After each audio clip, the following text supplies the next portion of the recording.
Welcome to the GCE podcast, where we speak with voices from around the world about advancing free, inclusive, quality public education for all.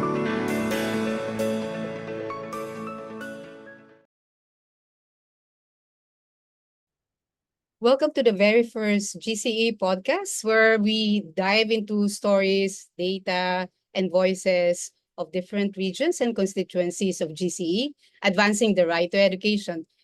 In this series, we're focusing on a very critical issue, and that is education financing.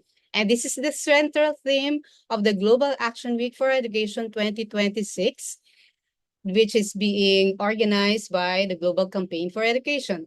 And under GAWE 2026, our call is to hold the flame high for education, a reminder that even in times of crisis, education must remain prioritized and fully funded. In this podcast, you'll hear perspectives from different regions of the world, real experiences that reveal how education systems are being affected when funding is not sustained. You will also hear from the teachers and youth constituencies their analysis and recommendations on education financing. But let's start with the global reality.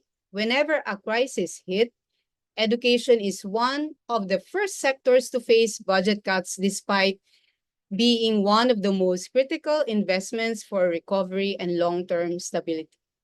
So let's go back during the time of COVID-19 pandemic. During COVID pandemic, 51% of countries, 147 in total, that's the sample of the research, reduce education spending. According to the Education Financing 2022 report of the World Bank and UNESCO, in lower income countries where the need is often greatest, those cuts average 13.5% of the budget. And that's not just a budget shift. It also meant fewer resources and widening inequalities. Now, going back to our current situation, recent analysis show that aid to education could fall by 24% by 2026. And this is a 3.2 billion drop that may push 6 million more children out of school. At the same time, according to OECD, the global aid overall has fallen by more than 23% in a single year, making the steepest decline ever recorded. So, what does this mean for education in real terms? So, stay with us in this podcast as we explore these questions and hear directly from GCE members and also from countries living the impact. In this podcast, we will highlight regional and constituency perspectives. We will also promote cross-regional and cross-constituency dialogue. And this is a space for GCE members to engage in meaningful dialogue, identify common challenges, and learn from diverse advocacy strategies. So we have 8 guests for today's podcast. So let's start. And let's start with their introductions. So over to colleagues for their introductions. So maybe we can start with Refat Sabah. This is Rifat Sabah. Besides, I am the president of the Global Campaign for Education. I am the general secretary of the Arab Campaign for Education for All. Hi, hello.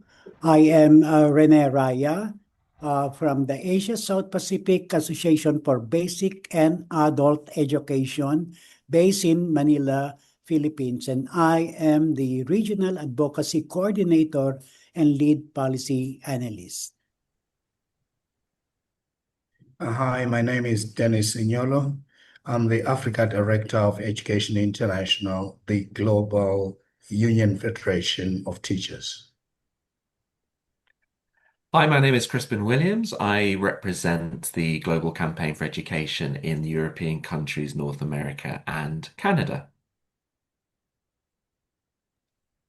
Hello, everyone. I'm Israel Coelho, here representing the Latin American Campaign for the Right to Education. I'm a project assistant in this organization. Hi, my name is Solange Apo. I represent the Africa Network Campaign on Education for All and SEFA. I'm the regional coordinator. Hello, my name is Grant Kaswanjete, and I'm the global coordinator based here in Johannesburg. Thank you. And over to Abedin. Abedin. Hi, thank you very much. My name is Apitin Olashupo. I work with Brain Builders Youth Development Initiative as the global director. It's exciting to be here. Okay, thank you very much. So let's start with mapping the landscape. What is our regional and constituency snapshots of education financing? And in this, for 10 minutes, let's discuss in your region or constituency, what is the current state of education financing and what are one or two key challenges, structural barriers, or priorities that should remain central to education finance. So maybe we can start with Africa.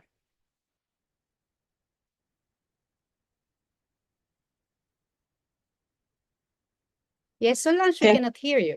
Yes. Thank you, Thea, for this question. In Africa, education is structurally underfunded, with most countries failing to meet the target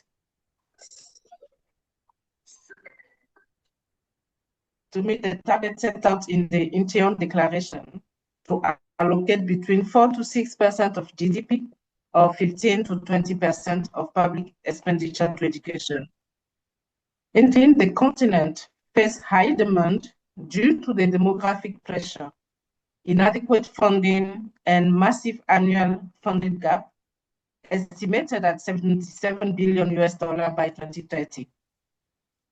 Funding for education is constrained by several factors, notably countries' inability to mobilize sufficient resources domestically and their high level of debt. While the share of the budget allocated to education is a benchmark we refer to, we should also consider the size of the budget and how the education resources are being allocated with an equity lens. So the cost of debt servicing has continued to rise, placing a strain on public budget and reducing the scope for investment in essential services, such as education. Thank you. Thank you so much, Solange. And how about Asia Pacific? Are there similar contexts that you see in education financing in Asia Pacific? Yeah, quite similar. No, countries in Asia Pacific are actually among the least spenders in education, and with low tax revenues, and that is way below the established benchmark. The region also hosts some of the most privatized, commercialized, and segregated education systems. And we note significant regression in SDG 4.5, and that is on eliminating gender disparities and ensuring equal access to education.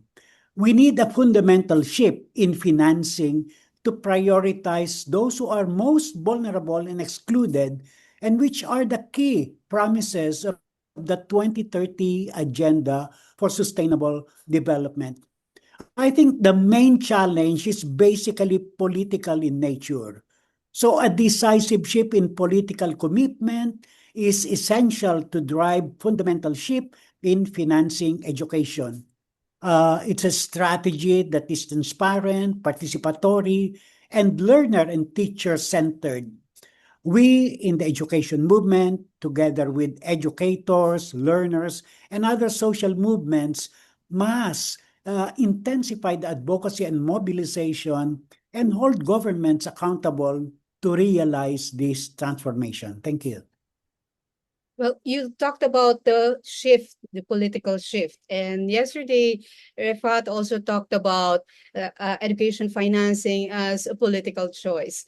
But how is it really possible to address education financing, especially in education in emergencies, such as in the Middle East? So, Refat, can you tell us more about this, how education financing is in the Middle East and how political shift can happen in this region?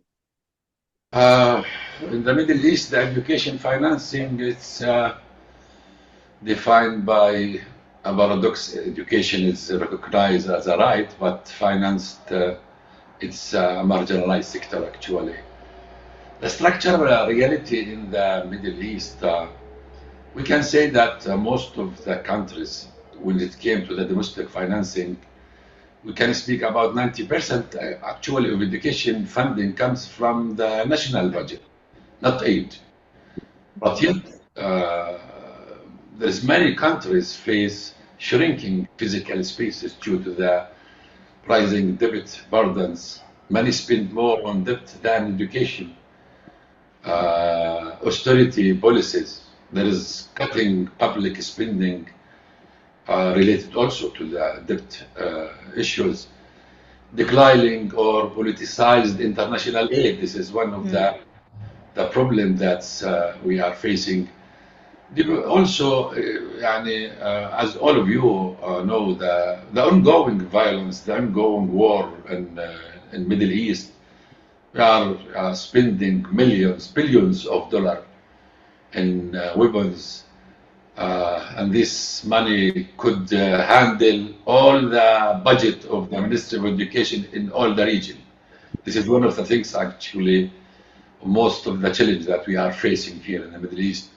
But there is massive global financing gaps annually, tens of billions annually there. Underpaid teachers, most of the countries, they are not able to pay for teachers. And you can imagine the disaster as a result of this over crowded classrooms, weak infrastructure in all these countries. When you speak about Yemen, Sudan, Lebanon, Palestine, even in the other countries who has been affected by the conflict, the infrastructure of the school is very, very weak. Also, this is the challenges that mostly of all the countries faced is the debt crisis, crowded out education. Over half of the low-income countries in our region spend more on debt servicing than education, like Sudan, Egypt, and the other countries who is busy to pay the benefit of the loans. Beside hundreds of billions lost annually to the tax abuse. And this is one of the really the problem that we are facing. Weak tax system limit domestic resources mobilization. This is, I think, this is all of us and have the same problem and the similarity in the challenges that all of us. So inequalities, crisis context, mostly conflict-affected context, including Palestine and the region, face there is rising numbers of out of the school children. You are speaking now about millions out of school. While like years ago, we were almost 100% of the children in the school. Now we are speaking about dropout increasing year by year. So the fragile system and the emergency, and this is the driven funding that we are living in. This is in general the situation, but as I said, the most now problem that we are facing the war, because we are speaking about financing education while we are destroying the infrastructure of the school. And instead of spending this money for the good will for the people, we are spending the money to kill the people and to really to destroy the infrastructure of all the educational system. This is one of the challenges facing in the Middle East. Thank you, Refat. And indeed, the situation in Arab in the Middle East is really very alarming when education structures are being destroyed. And how about the Latin America and Caribbean? Are the structural barriers the same? What are the current state of education financing in that region? Well, it is very similar. So last year, CLADE published a regional report on education financing with updated data for every country in the region. And broadly speaking, what we found out is that the average national investment in education as part of the education budget in the region as part of the whole national budget is in 16%. And when you consider the investment in education as part of GDP, we saw that the average is on 3.9%. So both below the mark established by the Incheon Declaration that was mentioned previously by Solange. So we understand that this current state of education is caused by many factors discussed in this report and also already mentioned by colleagues from different regions, but I'll highlight just two of them, regressive taxation and international debt. So on regressive taxation, just for our audience that may not be familiar with the term, means that we are overtaxing on consumption and subtaxing on income, meaning that those who receive less will be disproportionately taxed compared to those who receive more. Obviously, this will limit the fiscal space and the amount of money that the state can allocate to public services.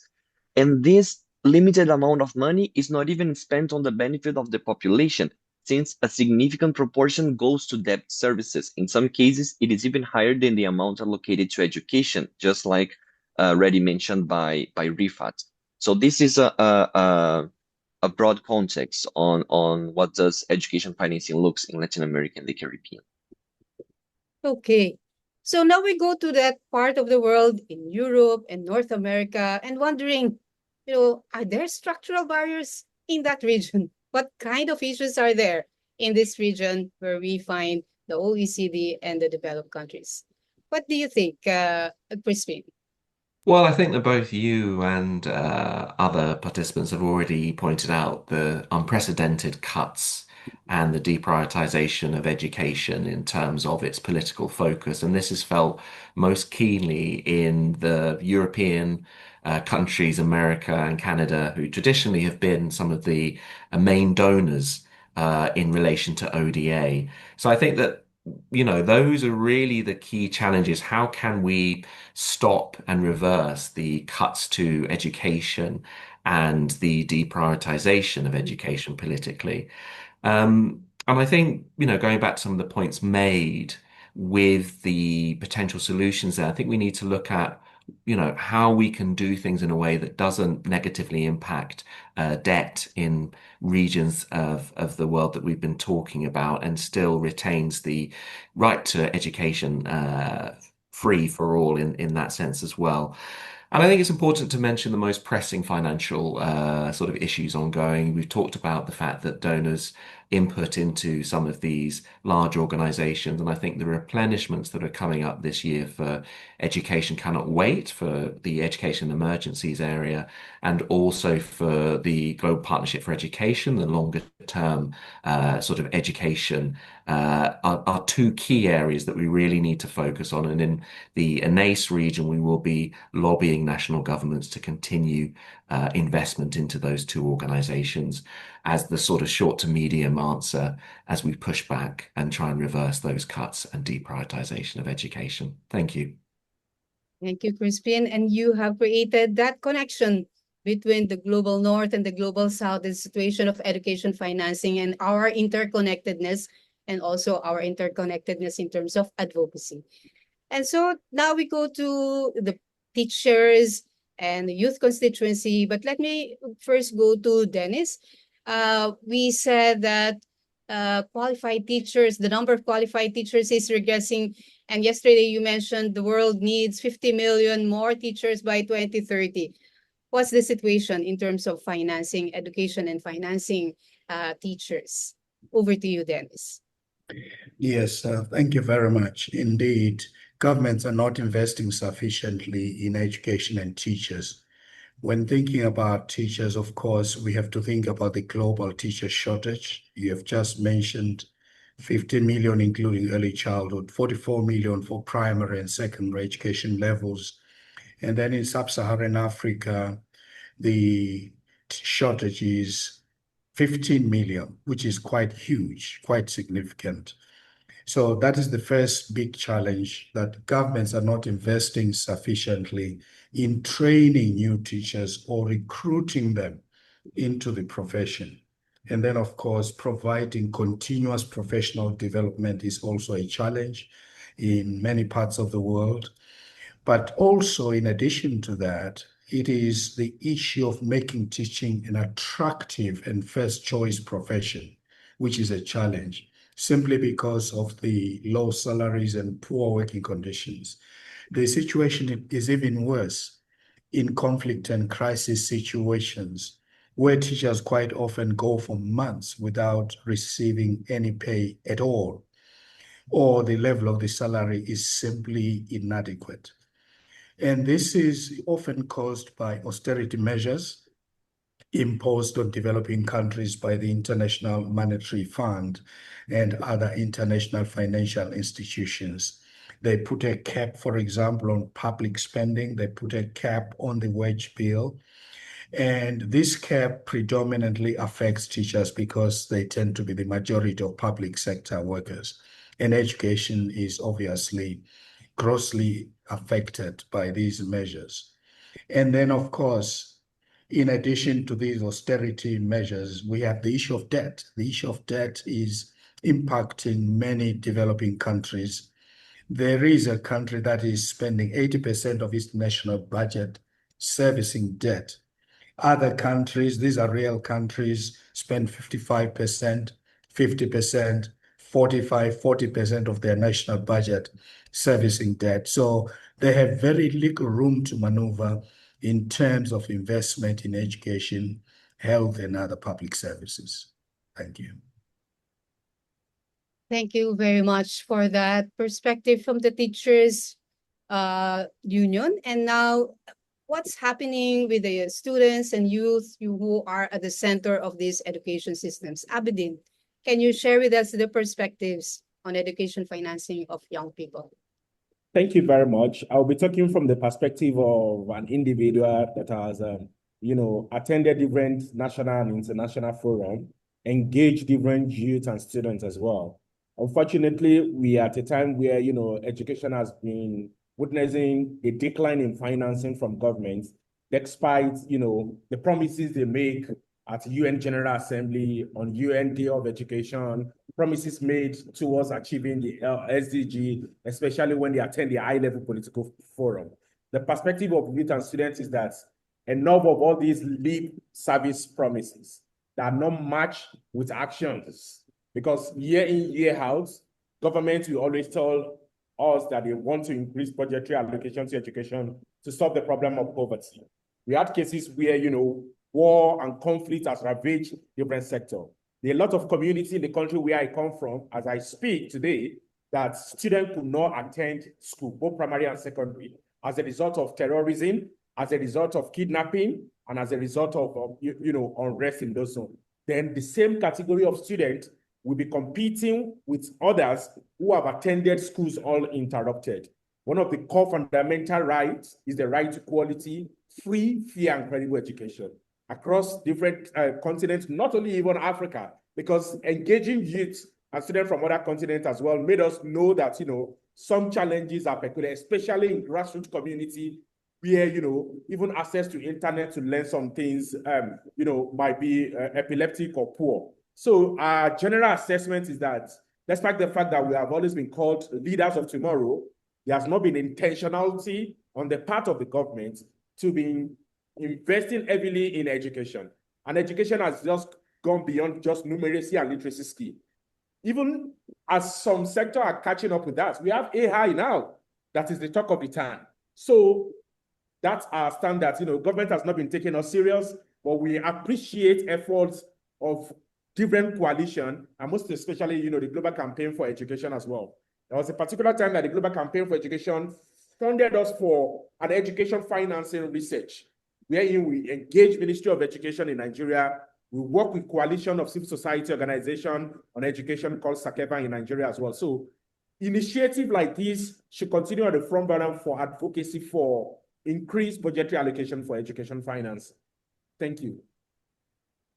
Now, having heard all of this, the regional context, the situation of teachers and situation of students and youth, now let's go back to GCE.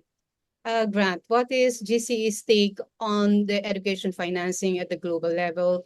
What do we need to prioritize given this crisis in financing of education sector? Okay, thank you so much, Tiam. And glad that this is our first podcast. So we are really excited and linking it to Global Action Week. I think it's really an important initiative. So thank you so much for organizing all of this. I think, hearing from all the constituencies, within the GCE movement, I think, the message is always the same. That there are issues that have to be addressed. There's the issue of debt, there's the issue of privatization of government policies, and so there are a lot of issues that we need to deal with. And at the global level, one thing that is worrying is that each and every time we have global summits, you hear governments making promises. Like during the Transforming Education Summit, governments made commitments. During the ancient declaration, they signed off on a particular threshold on how they need to allocate the resources. But this is not happening. And I think, it's high time now that we need to go to ask the question, why is it not happening? I think colleagues on the call have highlighted key issues like debt. Debt is the biggest problem. I mean, for me, I take debt to be like, these are the debt repayment, that is.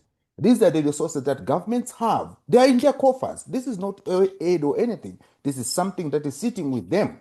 And then they take, we are forcing governments to take decision to say, do I do I put this money into education, or do I pay to service the debt so that I can get more? I think that's where the challenge is. And we need to really address the issue how debt in general is really creating a problem to national governments.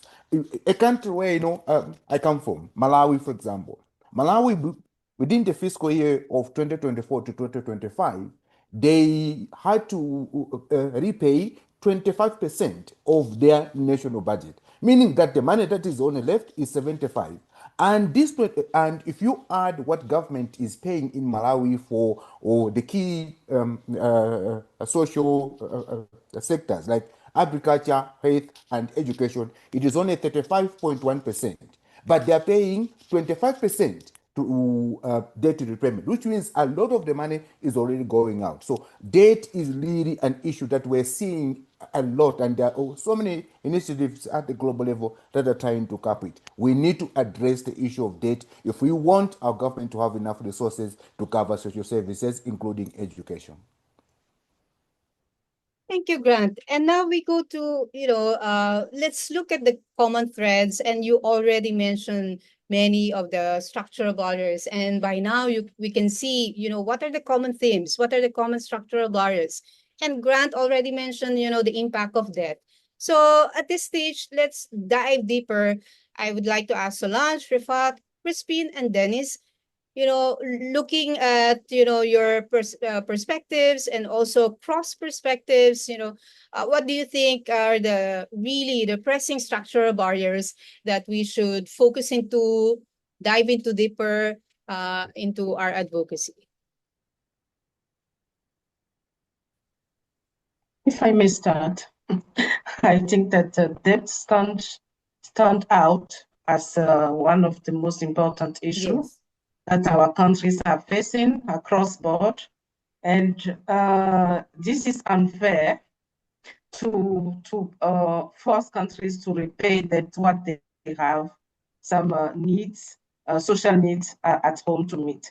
So what I think that we can do as CSOs is to join forces for a strong campaign for debt relief or debt renegotiation, especially for countries paying more on debt than education and health. We need to join forces across board, also global south and global north, to put pressure on the international community and the debt holders to release the much needed resources to fund education. And this is also a way to ensure lasting peace and cohesive societies. Over. Perhaps if I can pick up on Solange's point there, we do need to coordinate much more on these areas, as Solange pointed out.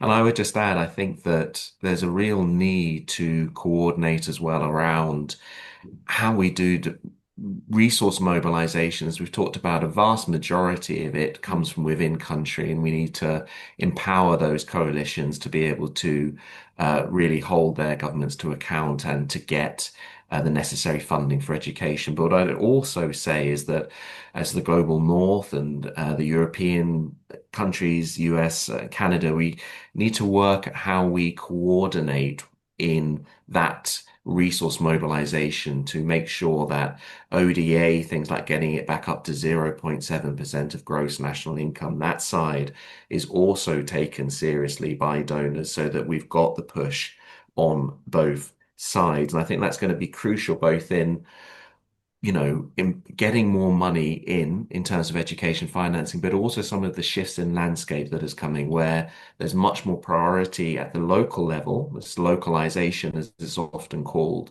where actors within country need to take or will be, should be empowered to take more of a lead in how we push forward on things like education financing and resource mobilization. So I suppose that sort of coordination between North and South on resource mobilization and how it starts to shape the changing landscape in terms of local actors and localization taking the lead in this area, I think is also going to be crucial. So just wanted to add that point. Thank you. Yes, definitely I agree. So first and foremost, we need to tackle the issue of debt head on. We need debt cancellation, debt forgiveness for developing countries, so we can mount a strong campaign collectively together as GCE members with other allies or partners. And then the second issue is to tackle head on the issue of austerity measures imposed on developing countries by the International Monetary Fund and other international financial institutions. And then third, we need to take advantage of the forthcoming Global Partnership for Education Replenishment, Education Cannot Wait replenishment, to push developing country governments to pledge to increase domestic investment in education. As we heard earlier, none of these minimum benchmarks have been met on average globally. So we need to take advantage of that.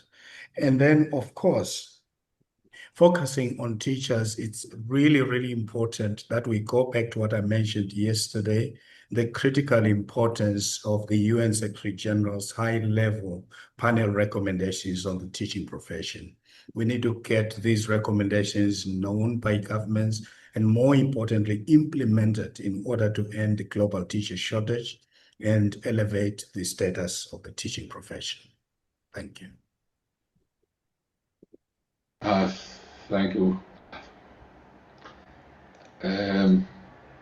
I think I cannot disagree with what my colleagues said, but I want to also insist that we have to shift our work from the discourse of charity to justice-based financing, especially in our region. And as my colleague said, linking education and our advocacy to the tax justice, a human rights obligation, reparative justice in a crisis context, especially, and to move the debate from budget constraints to political choices. This is also it's very important to hold the governments accountable to maximize available resources.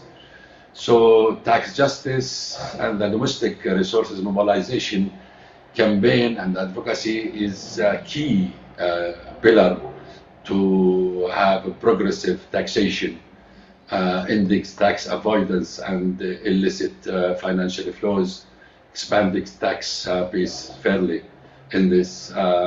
As we know that always we emphasize that governments lose hundreds of billions annually that could fund education.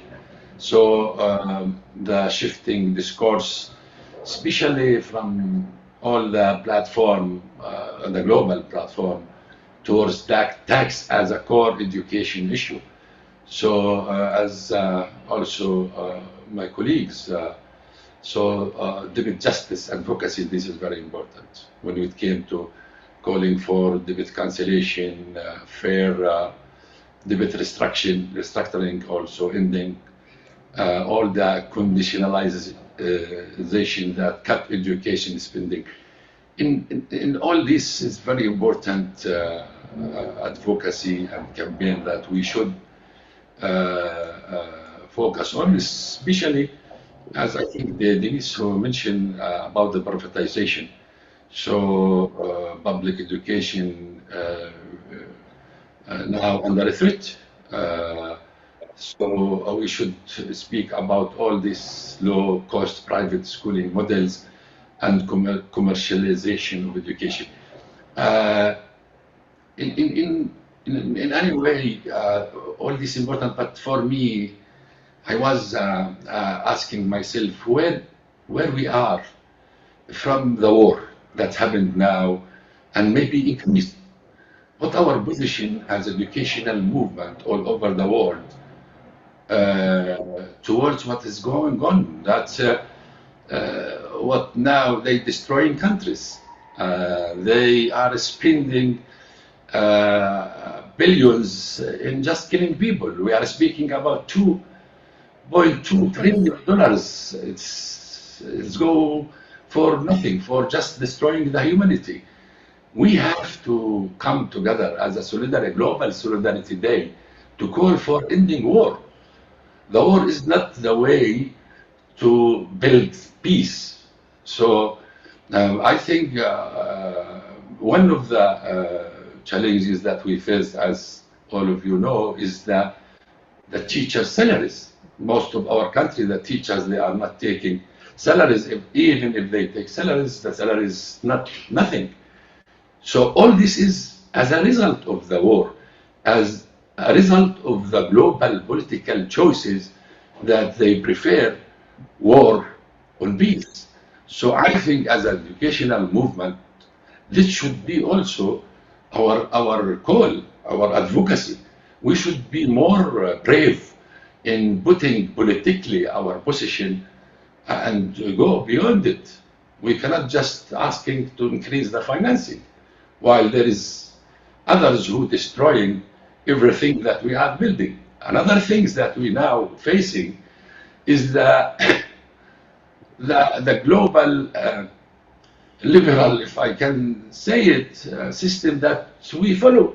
Now, all the United Nations Convention, all the Human Rights Declaration, all what we have called social contract that it like prevent the people from helping each other, and at least the social contract that we agreed upon all these years, at least it protected us. Now not anymore. There is some people who is destroying this also social contract. So where our position should be. So I think our political position should be brave, clear and direct. We cannot just play beyond the words. We have to be clear and to come up with a global solidarity day. I like the American, how they did sometimes each 1 month. This is where we have to gather all over the world, and our voice should be here. When we speak about our project, Education Out Loud, we should have human voice out loud. Thank So you. Thank you, Refa. Yes. Yes. Very important that we have a loud voice in solidarity, not only talking about education or education financing, but also challenging the war, which is taking away a lot of resources from education. And I'm glad that you mentioned about the connection between debt and tax. The reason why countries don't have enough resources and they go to debt is because they're losing nearly $500 billion every year in tax revenue. This is according to Tax Justice Network. And so with this, this connection between debt and tax justice, let me go to Rene, to Israel and Abedin. What are the campaigns that have shifted or shifting education financing in your context, whether it's tax justice and domestic resource mobilization or anti-privatization or youth-led mobilization? So over to you three to discuss this more in depth. Thank you. Thank you. Yeah, thank you. In our region, in Asia Pacific, we are doing robust research related to education financing and resource mobilization.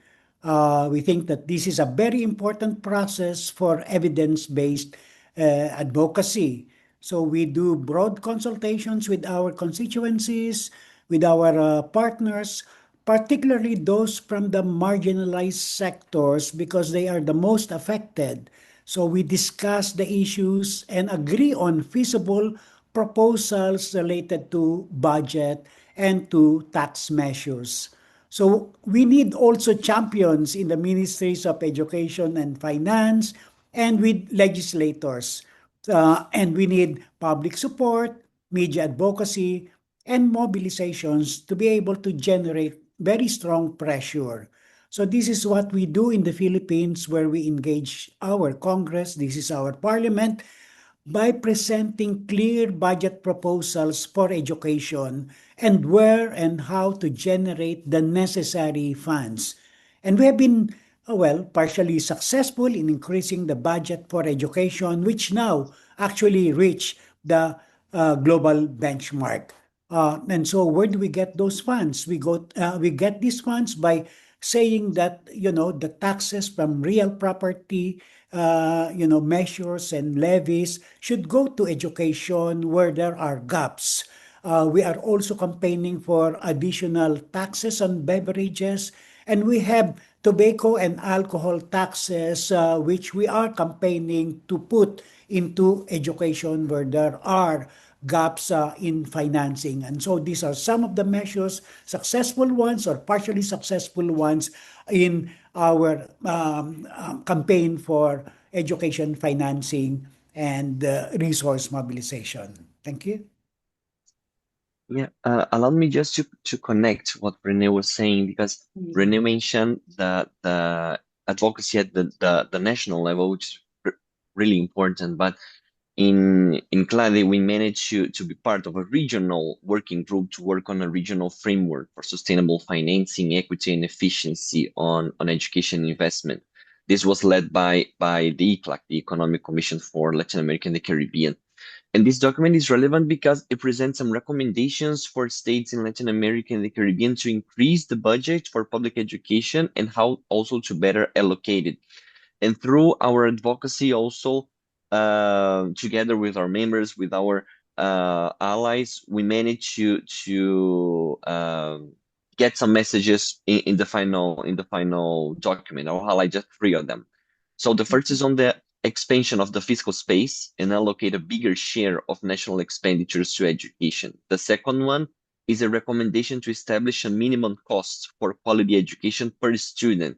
This is taking as an example the cost of quality education per student that is applied in Brazil, a methodology that considers the diversity of students and their different needs, and that leads to different demands regarding public investment. And the third one is that GLADE managed to establish some conditionalities for public-private partnerships that appear as the last recommendation. And these recommendations, what they try to establish is to protect public education from privatization processes. Obviously, this does not mean that the job is done and we can retire in peace. So quite the contrary.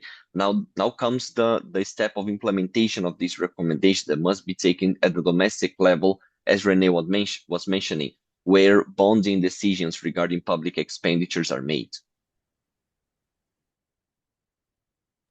All right, thank you. Here in Nigeria, my work with Brain Builders Development Initiative is all in 2 phases. We are doing that of youth mobilization and advocacy for tax and debt justice. For the youth mobilization aspect, we use storytelling and work with social media influencers as well through the infographics that we produce to call on government to increase allocation for education. And we also do this by engaging the Member of Parliament, most especially the House of Reps Committee on Education, Senate Committee on Education, because Nigeria practice bicameral legislature. So aside this as well, we always follow the money initiative.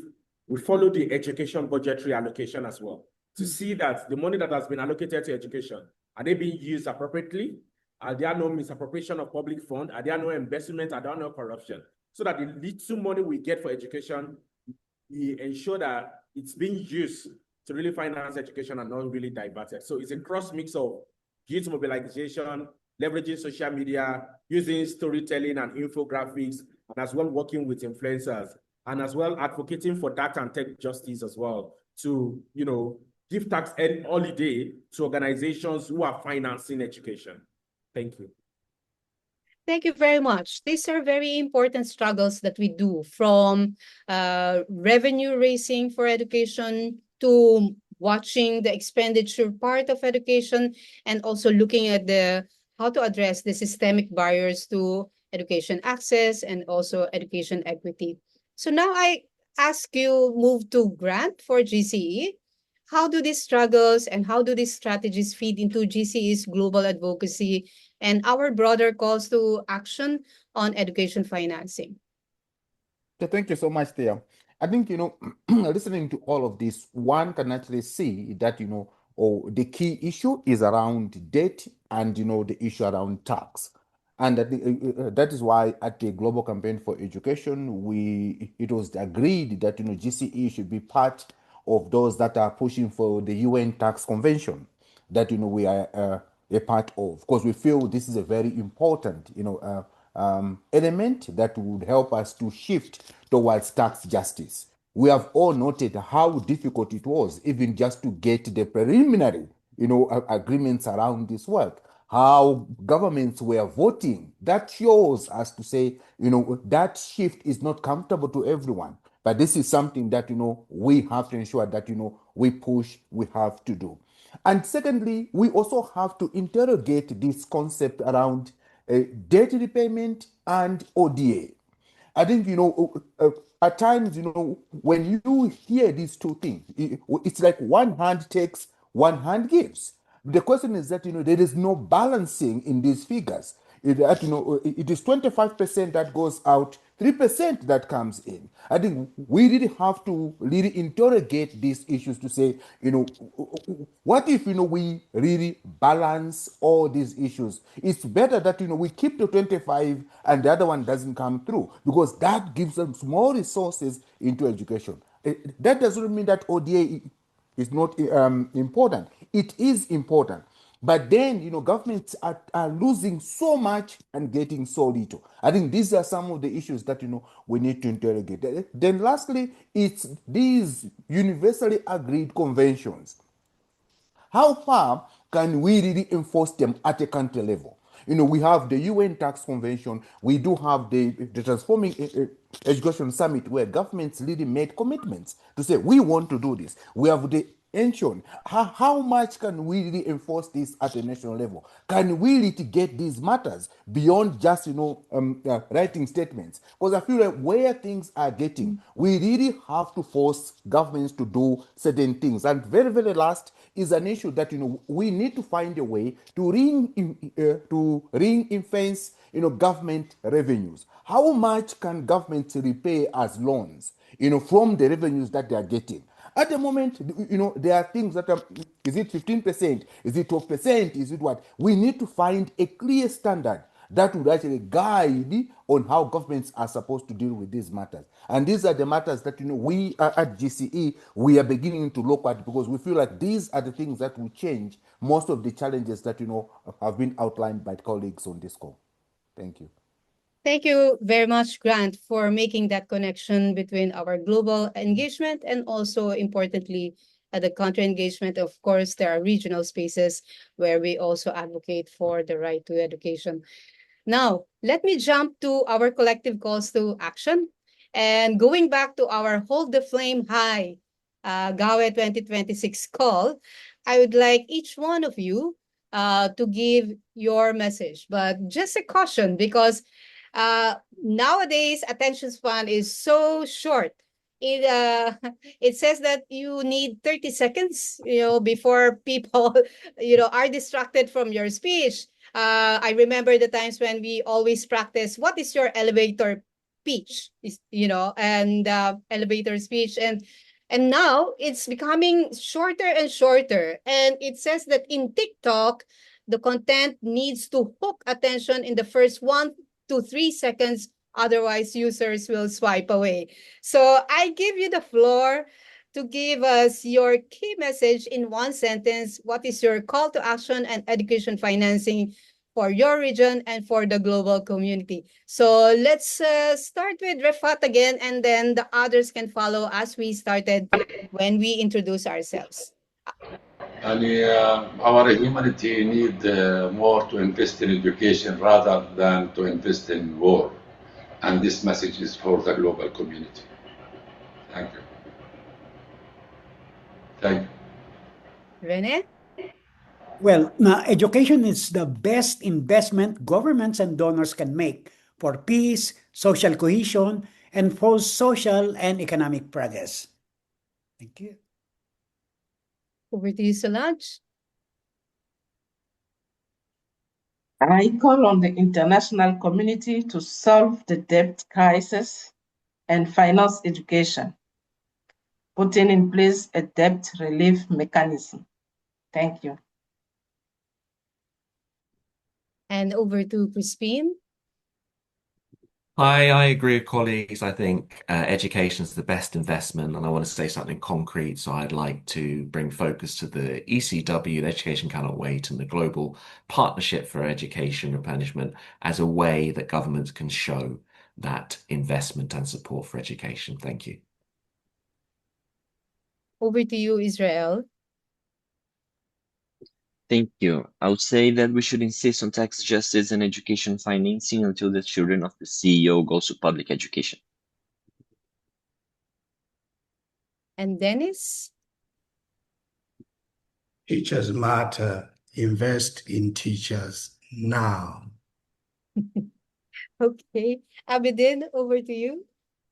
Improving education financing in Nigeria and across the globe is essential for giving youth and students equal opportunities to learn, grow, and build a better future for themselves and the continent. Fund education now. Okay.